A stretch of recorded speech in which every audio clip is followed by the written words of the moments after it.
Queridos hermanos, el primer domingo de Cuaresma, como introducción a este tiempo de penitencia y conversión, la Iglesia siempre nos propone meditar acerca de las tentaciones de Jesús en el desierto para darnos el ejemplo de cómo vencerlas. Y por eso es interesante que veamos en qué consisten las tentaciones, justamente para trabajar en ello y para saber rechazarlas. ¿Qué es la tentación? Propiamente hablando, la tentación no es pecado, sino que es el paso previo a él si no se ponen los medios para dominarla. De allí que en el Padre Nuestro pidamos: no nos dejes caer en la tentación. Es decir, no pedimos que no tengamos tentaciones, sino que una vez que aparezcan, saber rechazarlas, para no consentir en ellas y entonces sí caer en pecado. De misma manera, si Jesús nos enseñó a rezar de esta forma, podemos fácilmente deducir que en esta vida siempre habrán tentaciones, salvo una gracia especial concedida por Dios que nos exima de ellas. Pero lo común y corriente es que las tentaciones existan, de todo tipo y de toda forma. San Alfonso María de Ligorio, que fue un gran moralista de la Iglesia, una vez sus discípulos le fueron a preguntar justamente acerca de este tema. Y le preguntaron: Padre, ¿hasta cuándo vamos a tener que soportar las tentaciones y luchar contra ellas? Y San Alfonso les contestó: media hora después de muertos. Es decir, las tentaciones van a existir siempre, siempre, y tenemos que estar preparados para luchar contra ellas. Viendo esto, podemos decir que la tentación es un misterioso instrumento por el cual los seres humanos son puestos a prueba en la virtud. Una virtud que se fortalece con la gracia que nos otorga Jesucristo para que podamos obtener la victoria. La tentación así es como el fuego que acrisora el oro para librarlo de toda impureza. Es el crisol en donde se purifica la virtud y también ganamos méritos delante de Dios. ¿De dónde vienen las tentaciones? Y Santo Tomás de Aquino nos dice que el oficio del demonio es tentar. Es ese su trabajo al que lo hace con vehemencia y por ello justamente también ostenta el título de tentador. Pero Santo Tomás también nos advierte que no todas las tentaciones proceden del demonio, sino que pueden tener su origen en las mismas malas tendencias del hombre. ¿Qué es esto? Es lo que técnicamente se llama concupiscencia, es decir, el desorden que puede existir en el alma y las malas inclinaciones que podamos tener. Si eso no se domina, se le abre la puerta al pecado. Por eso el apóstol Santiago va a decir: cada uno es tentado por sus propias concupiscencias que le atraen y le seducen, es decir, por las inclinaciones malas que podemos llegar a tener.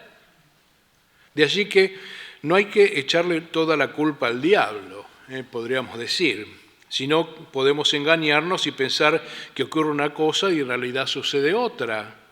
Y no apuntamos la dirección de nuestro trabajo espiritual correctamente. Por eso, antes de echarle la culpa al diablo, es necesario mirarnos primero a nosotros mismos. Hay una historia que dice que había un monje que tenía la mala costumbre de, antes de comer todos juntos, pasar por la cocina a probar la comida primero. Y el superior le decía que eso estaba mal, tenía que esperar a que todos fueran a comer. Y el monje lo seguía haciendo. Iba a probar la comida y después comía con todo. Iba a probar la comida, después comía. Hasta que un día lo volvió a encontrar el superior y el superior le dijo: ¿no te he dicho que eso está mal, que no lo tienes que hacer? Eso de estar probando la comida antes de comer con todo. Y el monje, para excusarse, dijo: no soy yo, es el diablo que me tienta. Y la cuestión que se abrió la olla, salió el diablo y dijo: yo en esto no tengo nada que ver. Es la gula de este que no la sabe dominar. Entonces la culpa no es del diablo. Por eso no hay que echarle toda la culpa al diablo. A veces son nuestras cosas que no las sabemos dominar. Pero sepamos también que el demonio es hábil, es un espíritu angélico, malo pero angélico al fin, y por ello se aprovecha de nuestras debilidades, que son consecuencia del pecado original, que San Juan enumera en su primera carta. ¿Y cuáles son esas consecuencias? Va a decir San Juan, es la concupiscencia de la carne, la concupiscencia de los ojos y la soberbia de la vida. Es decir, las malas inclinaciones prácticamente en esas tres cosas. Y veamos que justamente el diablo tienta a Cristo en estas tres cosas en particular. En la primera de ellas, la primera tentación, vemos que el demonio aprovecha el estado de debilidad y de cansancio que se puede estar pasando. Y por ello es muy fácil que se transforme en un campo propicio para la tentación. ¿Qué es lo que le dice el diablo a Cristo? Dile a esta piedra que se convierta en pan.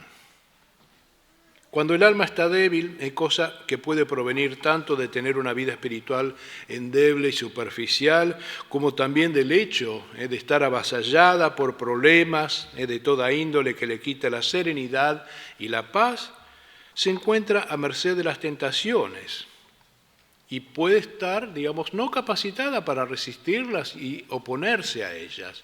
Por eso hay que estar atentos a eso. En la segunda tentación, ¿qué es lo que hace el demonio? Seduce sobre algo que está ligado a lo más íntimo del ser humano, desgraciadamente, que es la ambición, el poder y la gloria, que constituye el dominio sobre las cosas y también sobre la gente, y el sentido de omnipotencia de la propiedad sobre ellas. ¿Qué es lo que le dice el demonio? Todo esto será tuyo si te arrodillas y me adoras. Y la tercera tentación apela también a algo muy propio del ser humano, que está constituido por la vanagloria, la propia excelencia, la elevación del propio yo. ¿Qué es lo que le dice el demonio?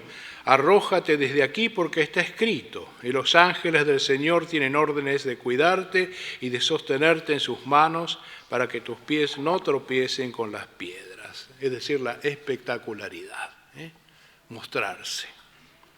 Viendo esta especie de diagnóstico sobre la tentación, los cristianos debemos estar siempre preparados para enfrentar las tentaciones, pues ellas, en mayor o menor medida, grandes o pequeñas, siempre van a estar acechándonos, sea por nuestras debilidades o sea por las artimañas del príncipe de este mundo. Pero en esta lucha debemos considerar que no estamos solos, sino que tenemos al Señor de nuestro lado y a nuestro lado. Y en cada tentación, por fuerte o difícil que sea, tenemos que recordar las palabras del Señor. Confíen en mí, que yo he vencido al mundo. ¿Cuáles son entonces las actitudes que tenemos que tener frente a las tentaciones para superarlas?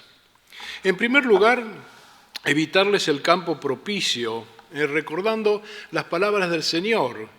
Velen y oren para no caer en la tentación. Velen y oren para no caer en la tentación. Tenemos que estar atentos, vigilantes. Tenemos que huir de las ocasiones, trabajar por el dominio de nuestros sentidos y también guardar la intimidad de nuestro corazón, sobre todo mediante la oración, que es una manera de prolongar la presencia de Dios en nosotros. La oración es un diálogo con Dios. Entonces, cuando más estamos en oración, más estamos en ese diálogo con Dios y todas las otras cosas no entran, no pasan. En segundo lugar, durante la tentación, tener una actitud enérgica y decidida, es decir, rechazar firmemente con actos concretos y eficaces. Basta con un solo atisbo de que hay algo raro para que yo deba poner todos los medios para rechazarlo. No estar pensando, ¿será una tentación? ¿Será no? ¿Será grande? ¿Será chica? ¿Es esto? ¿Es lo otro? Evitar ese diálogo. Jamás se debe entrar en diálogo con la tentación, una vez que uno tiene más o menos la idea de que acá pasa algo raro. Pues pensemos que si en el paraíso Eva no se hubiera puesto a conversar con la serpiente, las cosas quizás hubieran sido de otro modo. Recordemos el episodio del Génesis, ¿Cómo empieza eso? La serpiente le pregunta a Eva, ¿es verdad que Dios le dijo que el árbol tal cosa? Y Eva le contesta, y la serpiente le pregunta y Eva le sigue contestando. Y de ese diálogo, ¿cómo terminó? La que perdió fue Eva. La que perdió fue Eva, por entrar en diálogo con la tentación. Por eso es importante que saquemos experiencia de nuestras debilidades para conocernos más y trabajar en concreto para superarlas. Por eso, viendo a Jesús victorioso en el desierto ante el demonio, aprendamos de él para conseguir también nuestra victoria ante las tentaciones. Jesús en ningún momento perdió la paz, ni tampoco se sintió vulnerado, sino que nos demostró un perfecto dominio sobre sí mismo.